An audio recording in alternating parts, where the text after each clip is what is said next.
할렐루야. 예. 우리가 바울의 로마서를 같이 공부하고 있는데요.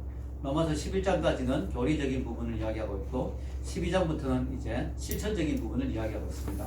우리가 지금까지 살펴본 대로 실천적인 부분에서 중요한 것은 관계입니다. 관계죠. 우리가 가까이 있는 사람들과의 관계를 어떻게 맺느냐, 이런 것이 바로 실천적인 부분에서 중요한 것입니다. 여러분, 사실 신앙이 좋다는 것은 결국 하나님 앞에서의 관계, 하나님과의 관계, 그 다음에 나와 가까운 사람들과의 관계죠.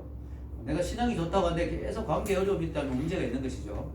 오늘 성경은요, 이 관계 중에서 관계의 절정이 뭐냐? 바로 사랑이라고 그러죠. 사랑. 사랑이 모든 율법의 완성이라는 것이죠. 관계 맺음에 있어서 그 완성은 사랑이라는 거죠. 사랑이 온전히 매는 띠라 그랬잖아요.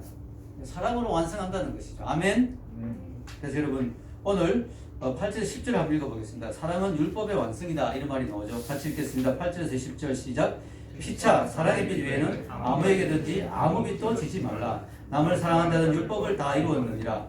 간음하지 말라, 살인하지 말라, 도둑질하지 말라, 탐내지 말라 한 것과 그 외에 다른 계명이 있을지라도 네 이웃을 내 자신과 같이 사랑하라 하신 그 말씀 가운데 다 들었느니라. 사랑은 이웃에게 악을 행하지 아니하나니 그러므로 사랑은 율법의 완성이니라. 아멘.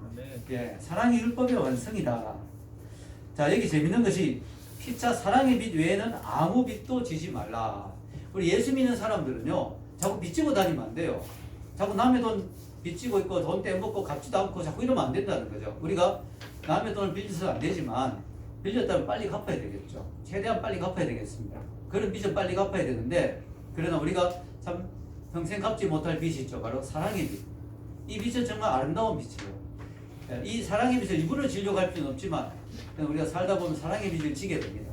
이것은 정말 아름다운 것이죠. 왜냐하면 이 사랑의 빚은 다른 사람을 돕는 가운데 생기는 빚이기 때문에 이 사랑의 빚은 참 아름다운 빚이라는 것이죠. 여러분, 어떤 사람은 이렇게 큰 소리 치는 사람이 있습니다. 나는 남에게 신세 지는 것을 싫어해. 나는 지금까지 자수성가 내 힘으로 내가 여기까지 온 거야. 그러나 아무의 도움도 필요 없어, 이렇게 말하는 사람이 있습니다. 그런데요, 이것은 정말 건방진 말이죠. 여러분, 그리고 사랑을 받을 줄도 모르고 줄 줄도 모르는 사람의 말입니다. 어떻게 내가 여기까지 왔는데 아무의 도움도 필요 없을 수 있을까요? 여러분, 어릴 때 기저귀 누가 갈아주었을까요? 누군가가 나의 기저귀를 갈아주었겠죠. 누군가가. 왜냐하면 아기가 자기 스스로 기저귀를 갈 수가 없으니까. 분명히 누군가가 갈아주었을 거란 말이죠. 밥은 누군가가 먹여줬겠죠. 젖을 주었든지 유식을 주었든지 우유를 주었든지 누군가가 나에게 먹을 것을 주었을 것입니다.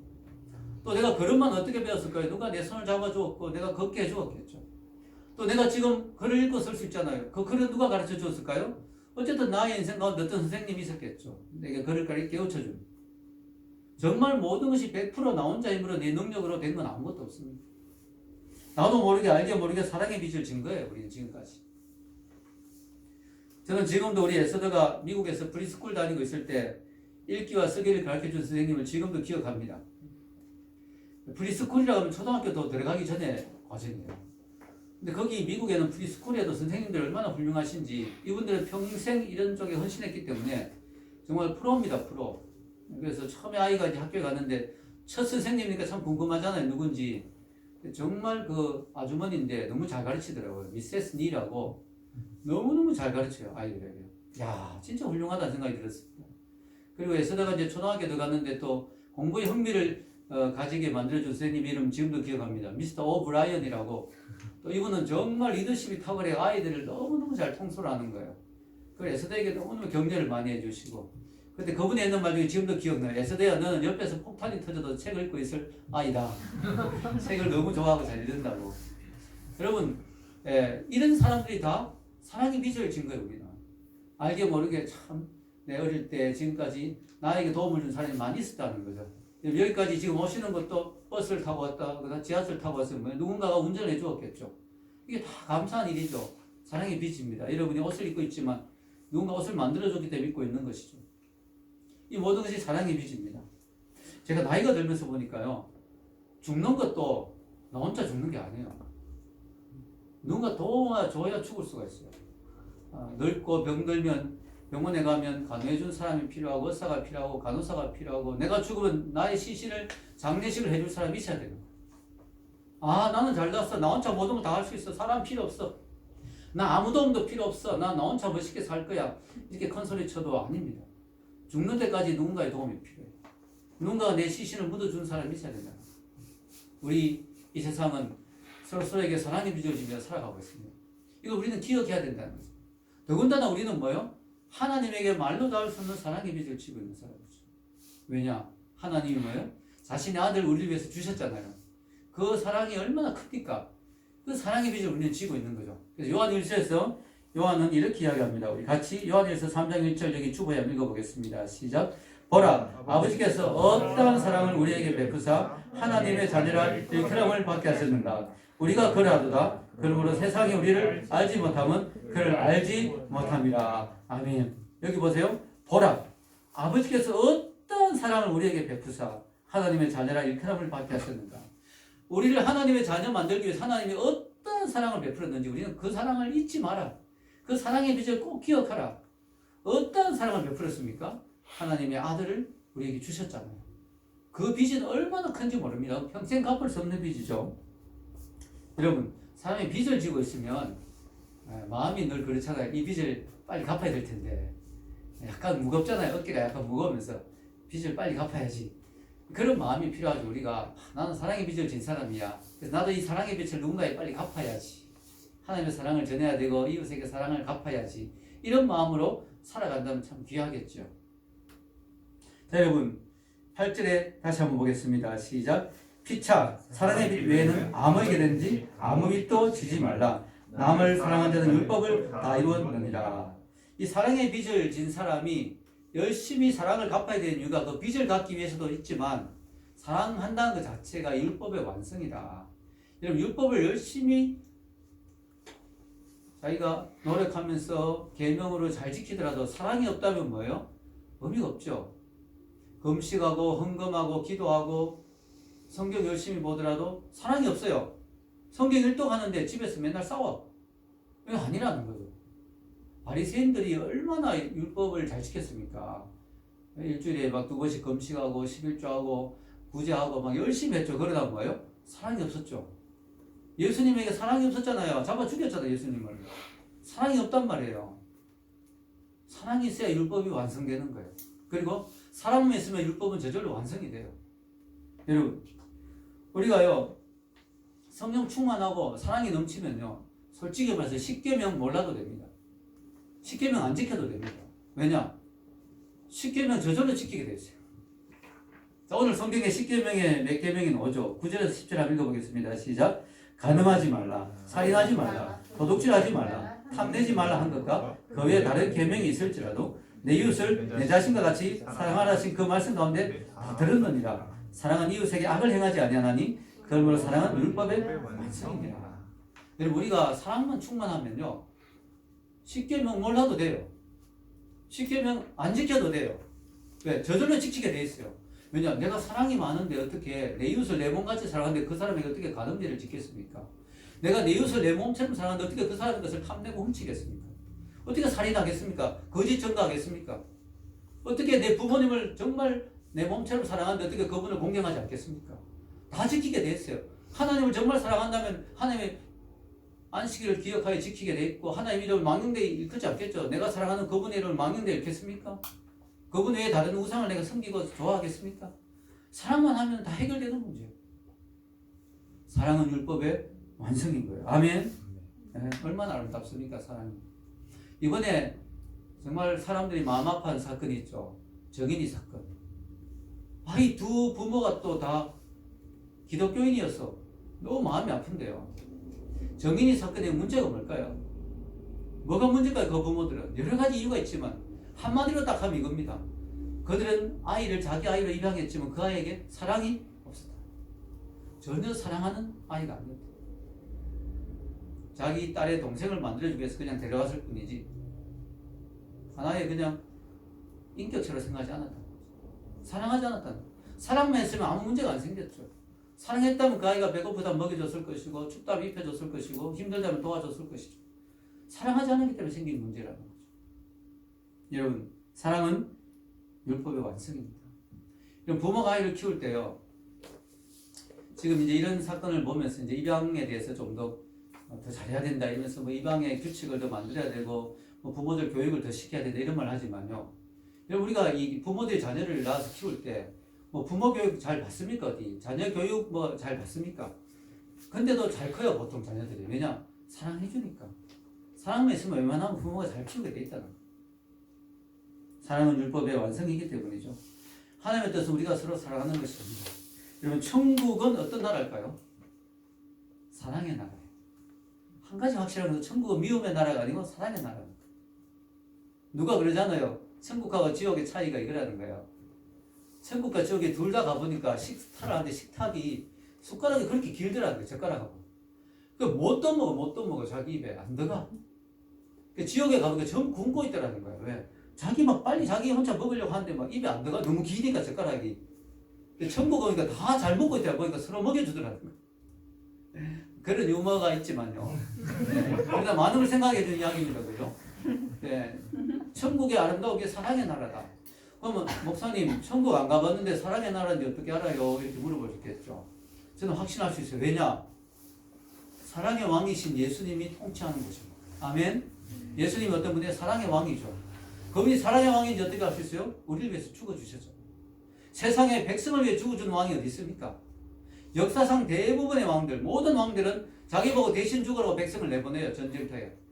근데 유일하게 백성을 위해 죽어준 왕이 있어요. 그 왕이 누구냐? 예수님이에요. 아멘. 사랑의 왕. 백성을 위해 죽어주신 왕. 그 왕이 다스린 나라가 천국이에요. 천국은 사랑의 나라예요. 그 천국이 그래서 아름다운 거죠. 여러분, 눈에 보이지 않는 하나님을 사랑하는 방법이 뭡니까? 눈에 보이는 이웃을, 형제를, 자매를 사랑하는 것이죠. 저는 얼마 전에 권오승 교수님이 쓴 법으로 사랑하다라는 책을 읽어봤습니다. 권오승 교수님인데요. 책 제목이 법으로 사랑하다.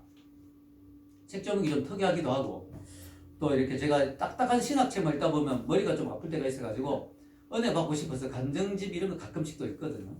그래서 이번에 그 라이프를 좀 삶을 이렇게 쭉 적어놓은 책인데 서울대 법대 교수님인데요. 지금 아마 은퇴하셨을 것 같은데 상당히 이름 있는 분입니다. 법학 쪽에 되게 이름 있는 분이고 우리나라에서 되게 좀 중요한 어떤 그런 그 공공기관에서 활동도 하시고 하는 분인데 이분이 법대 교수잖아요. 그러니까 정말로 칼이었대요. 칼. 자기 제자들 대하는데 조금의 빈틈도 없다는 거야. 제자가 조금만 잘못하면 그대로 막 F 날리고 그대로 자르고 막 제자들에게 완전 칼같이 그렇게 무시무시한 교수였답니다. 근데 이분이 누군가의 손에 이끌려서 교회를 가게 된 거야. 거기서 예수님을 만난 거예요. 그러니까 이분이 완전히 바뀐 거예요.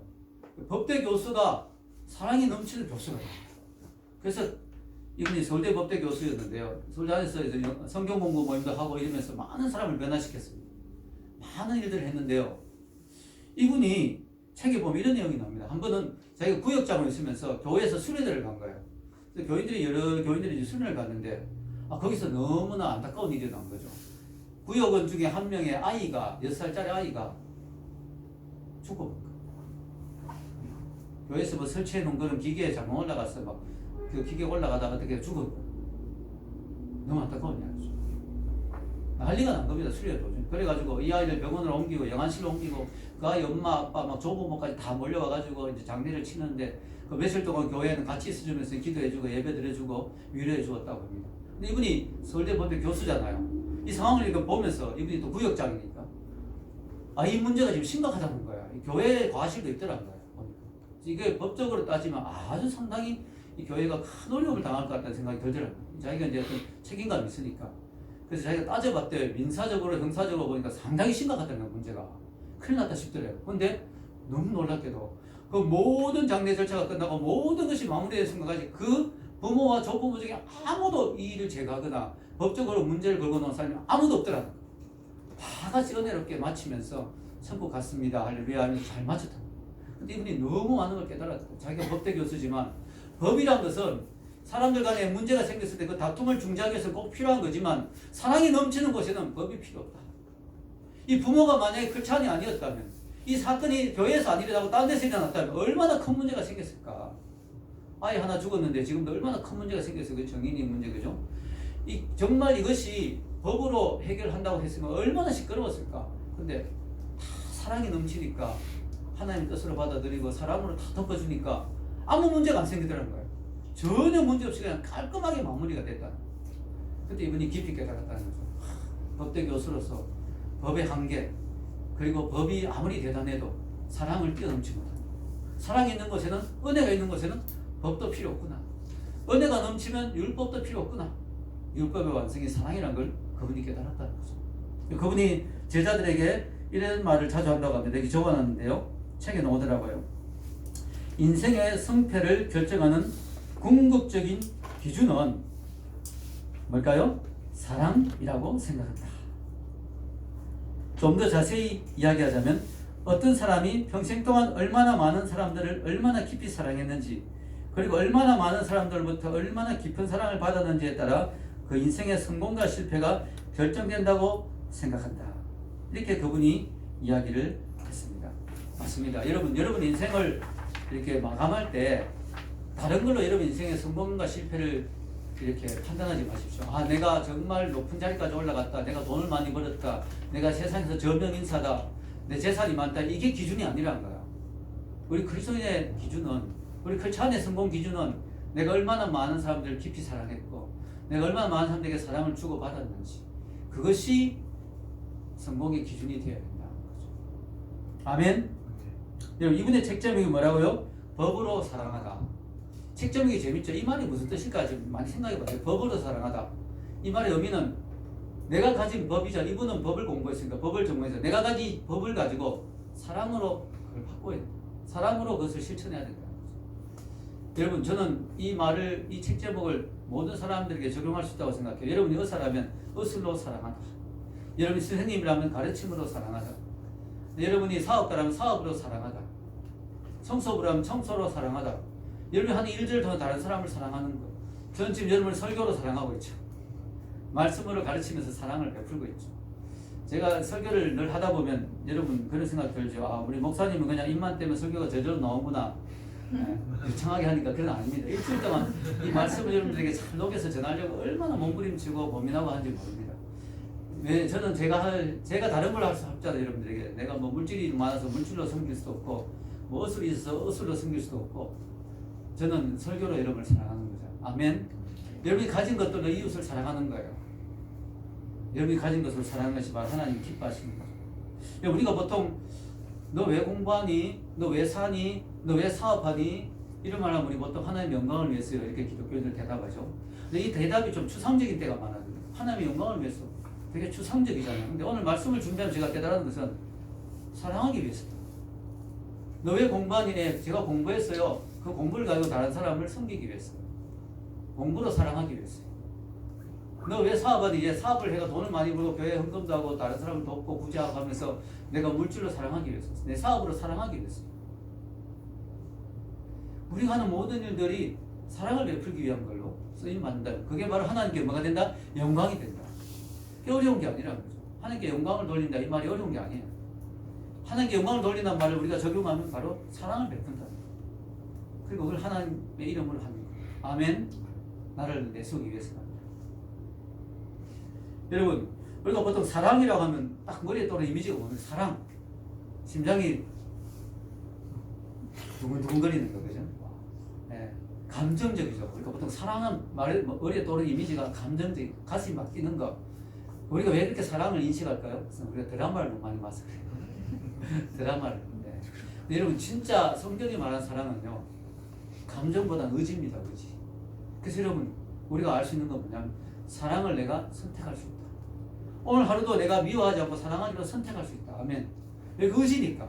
감정이면 내가 선택할 수 없죠. 내 감정을 내가 어떻게 해? 내 감정이 내가 미운데 어떻게 해? 그러니까 사랑이 의지라면 내가 의지적으로 선택하면 되는 거예요. 오늘 하루도. 내가 오늘 하루도 내가 사랑하기로 선택한다. 아멘.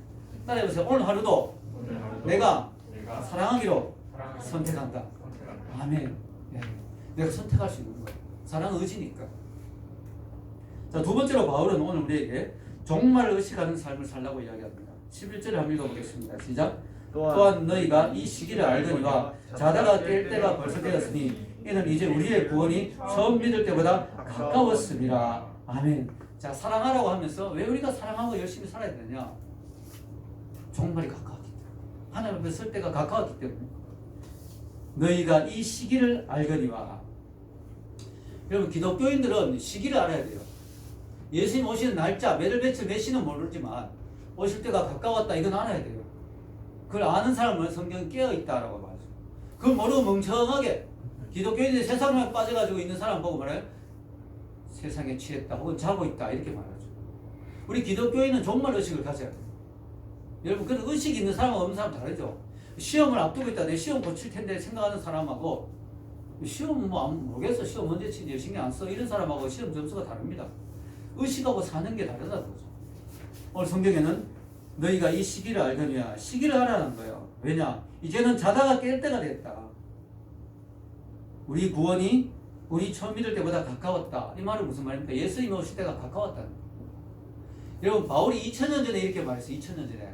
2000년 전에 말하면 지금 얼마나 더 가까웠을까요? 예수님 오실 날이 2000년 더 가까워진 거죠. 그래서 여러분 지금 이 세상에 예수님이 오실 때가 가까웠다는 게 느껴지죠? 이 세상의 악을 보면 이 세상의 타락한 모습을 보면 너무 실감이 납니다. 아 정말이 가까웠구나 하는 걸 느낍니다. 여러분 아침에 누울 때는 어떻게 생각해야 될까요? 예수님 만날 날이 하루 더 가까워졌다 이렇게 생각해요. 여러분 우리가 이 세상이 지금 종말이 가까웠다는 걸 어떻게 알 수 있느냐? 그만큼 세상이 캄캄하다는 거죠. 캄캄하다. 밤이 깊어졌다. 밤이 깊어졌다가 다른 말로 하면 뭐예요? 새벽이 가까워.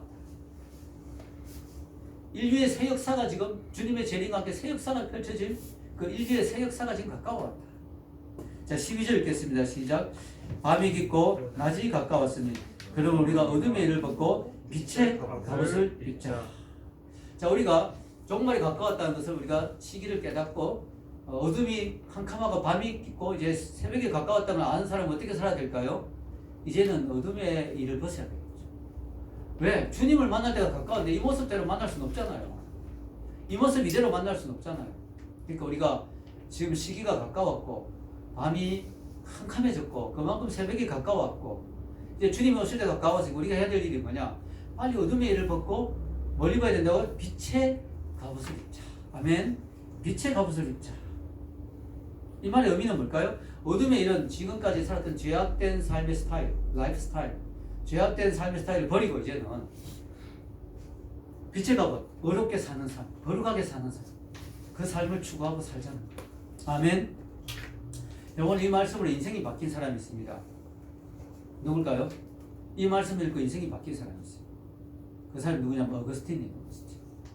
어거스틴이 젊을 때부터 총명하고 똑똑했는데 이단에 빠져, 이단, 마니교.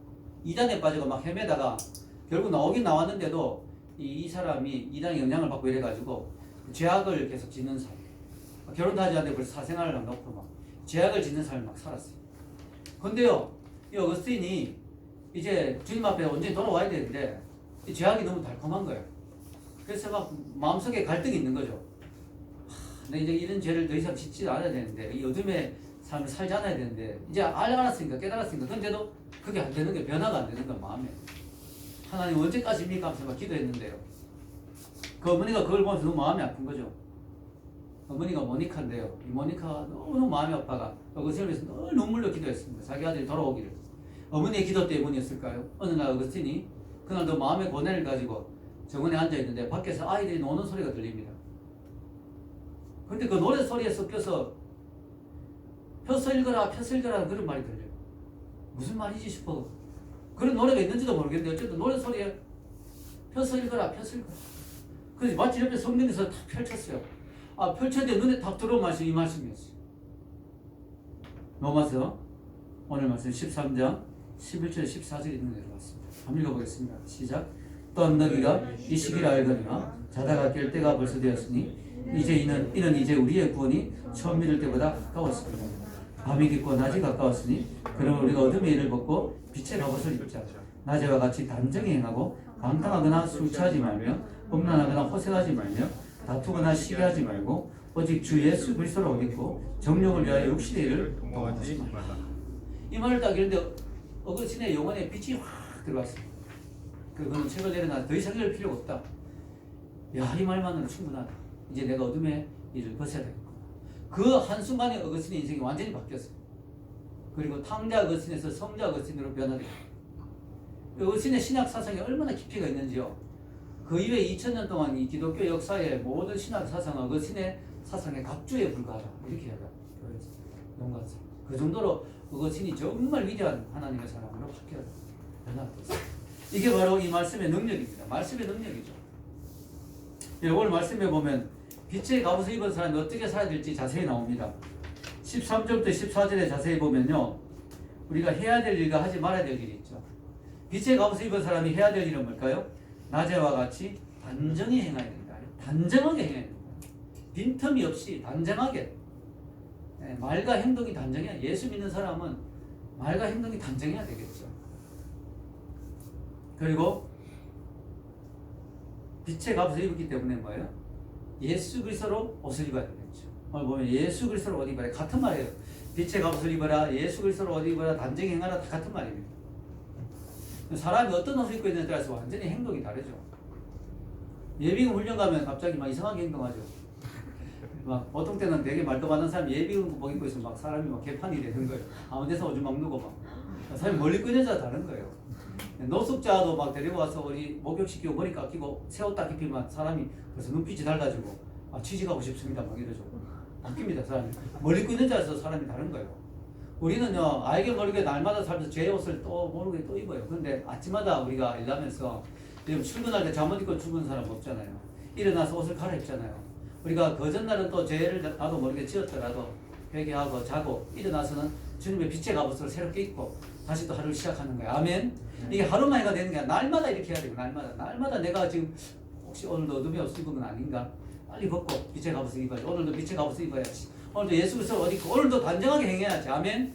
단정하게 행해야지. 예수 믿는 사람이니까 단정하게 말과 행동해야지. 이렇게 날마다 결심하는 게 중요해요.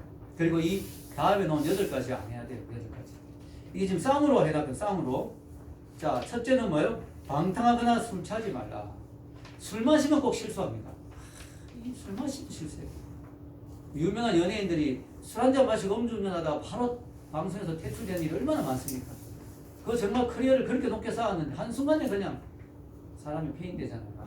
이 술 마시는 사람이요 방탕하게 되는 거예요. 방탕한 사람은 또 꼭 술을 찾습니다. 다 연결되어 있습니다. 두 번째 뭐예요? 음란하거나 호색하지 말라. 음란하게 되면 호색하게 되죠. 여러분 성이 얼마나 사람을 무너뜨리는지 모릅니다. 성적인 부분에서 내 자신을 잘 다스려야 돼요. 성적인 죄를 자꾸 지으면 하나님 복을 받기 어렵죠. 자기를 잘 관리해야 되죠. 세 번째는 다투거나 시기하지 말라.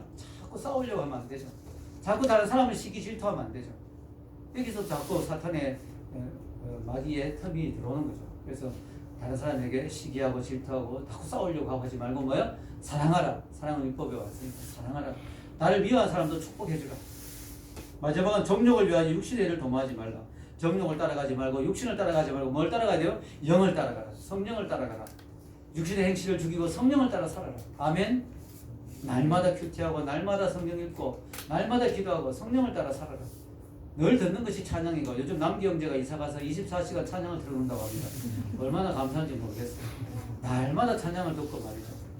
육신을 자꾸 따라가다 보면 끝이 없죠.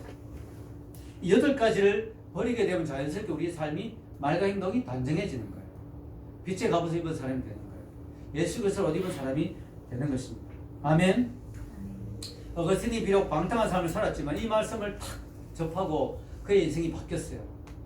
지금까지 어둠에 속해요. 어둠의 일을 하면서 어둠의 옷을 입고 살았던 분들이 여러분 가운데 있더라도, 지금까지 있었더라도, 예수 믿는데도 어둠의 옷을 입고 살았던 사람이 있었더라도, 오늘 우리가 어거스틴처럼 이 말씀을 우리가 받았으니까 오늘부터는 단정하게 하면 빛의 갑옷을 입고 예수님의 옷을 입고 살아야 될 줄로 믿습니다. 오늘부터 바뀌는 인생이 되기를 축원합니다. 결론을 내리겠습니다. 오늘 제목이 뭐예요? 사랑은 율법의 행성입니다. 하나님 우리에게 수백 가지가 넘는 율법을 주셨어요. 10계명과 함께 계명이 수백 가지가 넘거든요. 그런데 그거 다 몰라도 돼요. 다 할 수도 없어요. 다 외울 수도 없어요. 우리가 뭐예요? 성령을 받고 하나님의 사랑이 넘치면 그 이웃 사랑으로 나타나면 율법의 계명들을 저절로 지키게 되는 거예요. 우리가 이 사랑의 빚을 갚기 위해서 사랑을 베푸는 삶을 살아야 되죠. 왜냐? 평생 갚아도 다 못 갚을 우리는 사랑의 빚을 치고 살고 있습니다.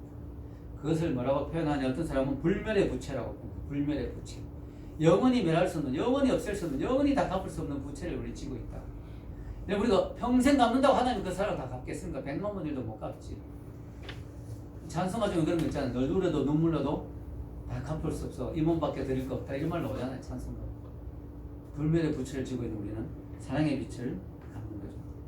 자, 여러분, 우리가 이 하나님의 사랑을 실천하는 삶을 살기 위해서는 내가 삶의 방식을 바꿔야 되죠. 내가 어둠 가운데 있는데 어떻게 사랑을 실천하겠어요? 내가 어둠 속에 있는데 어떻게 하나님의 빛을 드러내겠습니까? 성경에 보면 하나님은 빛이시라 이런 말씀도 있고요. 하나님은 사랑이십니다 이런 말씀도 다 요한일서에 나오는데요.